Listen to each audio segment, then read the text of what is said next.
Joe Biden ni umwe mu bantu babaye cyane muri politike ya Amerika.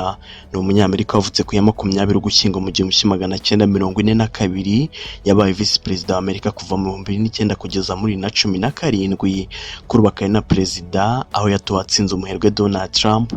Nk'inaribonye muri politike ya Amerika, binumvikana ko uyu musaza ari umunyabwenge, n'ubwenge yanakoresha atanga impanuro z'ubuzima. Bityo tugiye kuganira ku mpanuro 5 yagiriye abashaka ihirwe mu buzima. Ndi Berarime, mbahaye ikaze muri Menya Byose uyu munsi.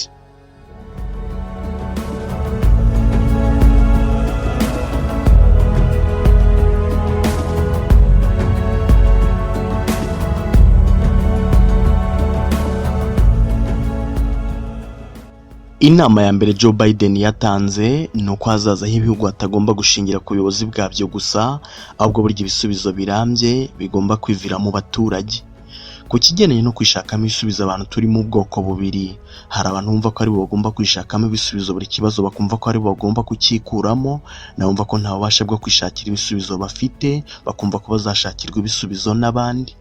Abumva ko batabasha kwishakamo ibisubizo usanga batanga impamvu bakanavuga ko biri mu nshingano kubashakira ibisubizo, bagashyira mu majwi bene wabo, bagashyira mu majwi inshuti zabo, abandi bakumva ko leta zabo arizo zigomba kubaremera zikabashakira ibisubizo.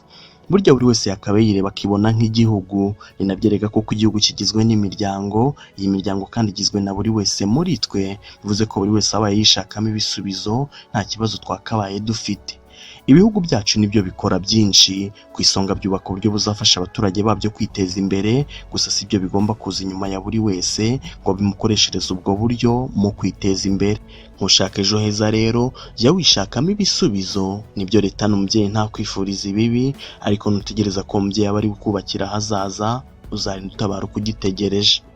Inama ya kabiri Joe Biden yatanze ni uko ubugabo budapimishwa inshuro umuntu yaguye hasi, ahubwo bupimishwa uko ugwa hasi ukaganduka bwangu.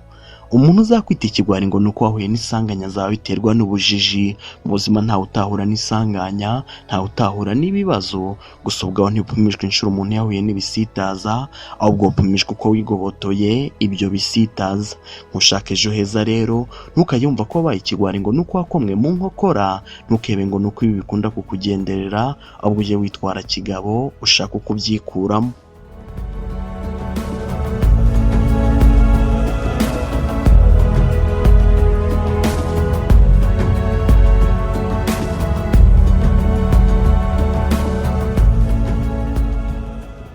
Inama ya gatatu Joe Biden yatanze ni uko akazi kawe atari ingano y'amafaranga uhembwa, ahubwo burya akazi kawe ni agaciro kaguhesha n'umwanya kaguha muri sosiyete. Kuri isi ntawe uzakubahira ngo nuko uhembwa menshi byonyine gusa. Icyubahiro uhabwa kigendera ku kamaro ku kazi ukora gafitiye sosiyete. Kubahwa bishingira ku cyo umaze ayo mafaranga winjiza, bigendera ku mimaro umariye sosiyete. Bivuze ko wahembwa menshi rwose rubanda bakakuvuma, gusa undi agahembwa make agasingizwa. Ntushaka kuzasiga inkuru nziza imusozi rero, haranira kugira akamaro umarira sosiyete. Gerageza ugire umusanzu utanga, naho ubundi niwihugiraho ukabaho ntacyo umariye iyi si, uzabaho uvumwa. Inama ya kane Joe Biden yatanze ni uko gutsindwa bitabura mu buzima, gusa kwibuka ava ku izima byo ni ubugwari. Mu buzima iteka ibintu ntibyajya bigenda uko ubishaka, wapanga ukabona imbusa n'ibyo wari witeze, wakwitwararika rwose ugatenguhwa. Gusa burya gutsindwa si ubugwari, ahubwo kwiheba ugacika intege ukava ku izima nibwo bugwari. Ntuzacibwe intege nuko ibintu bitagenze neza, wanaguseka burya yaba rutigerageza ibishya. Rero nshuti, ntukihebe.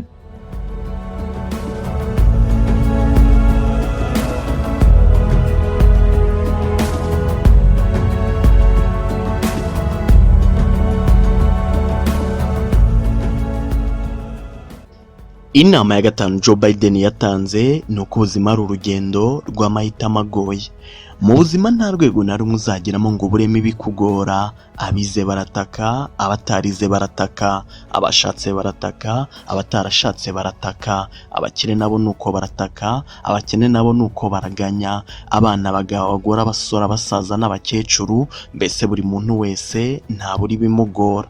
Umuherwe Bill Gates yaravuze ati ubuzima buragoye, ngo buragoye rero nuko bimenya tukabumenyera nta kundi. Bamenya ko mu buzima utabura ibikugora, n'ibijya bikubaho ushaka ibisubizo aho kuganya.